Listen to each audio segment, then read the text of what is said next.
Don, first of all, tell us what can we expect from you at the TrackTown Classic on Friday?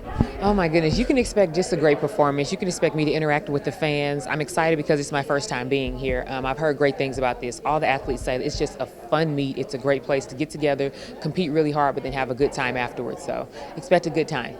What kind of shape are you in at this time of the season? I'm in good shape. I actually hurt myself at our trials, so that's really what prevented me from being on the team. But, I went to the track the other day, warmed up to make sure I was feeling good so I can come here and perform. And, I heard the track record is 12:76. Priscilla might be, I might have to come and take that from her. So I saw her crossing her fingers. So tomorrow will be really fun to see.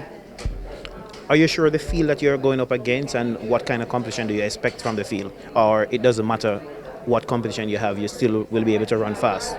Well, with the 100-meter hurdles, you always have to expect great competition. And I know that Edmonton is trying to put together, a really good lineup. I'm not exactly sure who's here. I really try and just focus on me and focus on my lane. I know tomorrow when I start to see people at the track, I'm going to say, okay, they brought her. It's going to be a great competition. But with the hurdles, it always has to be about you focusing on your lane. So that's really what I'm going to try and focus on.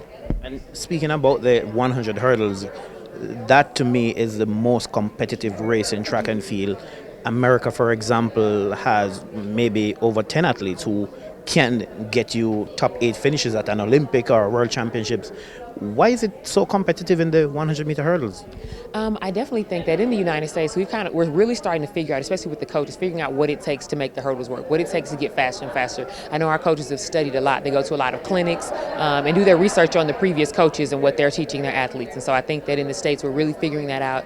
And yes, I absolutely love that the 100-meter hurdles is very competitive. I want to be in one of the hottest races, the hottest events, so when you do cross the line, you cross first or you cross top 3, you know that you've earned that, Talk a little bit about the U.S. trials. Things didn't go according to plan for you. It also happened in Beijing last year. How disappointed are you missing out on winning the medal? I think you were the favorite last year in Beijing, then to miss out there and to miss out making the Olympic teams again this year.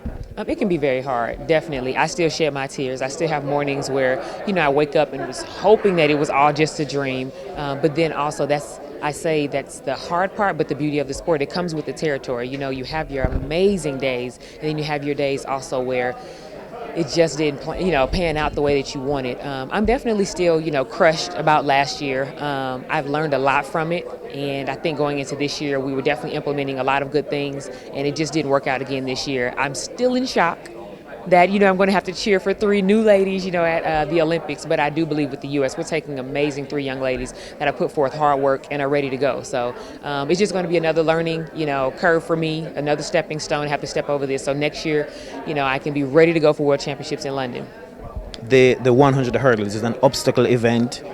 Anything can happen. You can be the fastest, you still doesn't qualify. We saw where it happened in Jamaica this year, for example, where the world champion didn't even finish the race.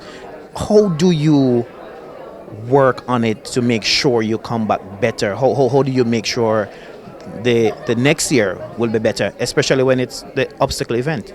Well, you really have to work on your mental. That's really where that comes, because physically you're ready to go. Mentally, when you have something like that happen, that's what can throw you off your game. You start to come to practice and you second guess yourself. You start to get nervous about the hurdles, but you have to sit there and you have to really think, I've done this before. It was one race. That doesn't define me. I know that I'm capable. Me and my coach will work on the mistake that I had, and you have to understand why you hit that hurdle. Once you understand why you hit that hurdle, then you'll be more confident and believe in yourself. So that's really what it's all about when it comes to the hurdles. It's the mental. When you line up, you put in the work, but now mentally, I believe that I can execute my race 10 times perfectly. My final question, you're very experienced. Kenny Harrison, fastest this year, didn't make it on the U.S. team. And Christy Caslin, I think making her first U.S. team. What would be your advice to those young ladies? That accept the journey, understand that it's going to be hard work. Very rare is it for someone, and I mean extremely rare, to just have a perfect career from the outside. Seem like you make all teams, you get all gold. I mean, it just doesn't happen. Even with Gail Devers, she was an amazing hurdler, and she would won the 100, but then fail in the 100 hurdles, So understand it's going to be a journey, but put in the work at your practices. You have to put in the work at practice so that it comes out at a track meet. And the hurdles is something that will tell on you. You know what I mean? If you were halfway practicing at practice, then, when it comes to competition, it's really hard to just expect, I'm just going to step it up here, because the other hurdles that put in that work and they're ready to go. So really just put in that work day in and day out.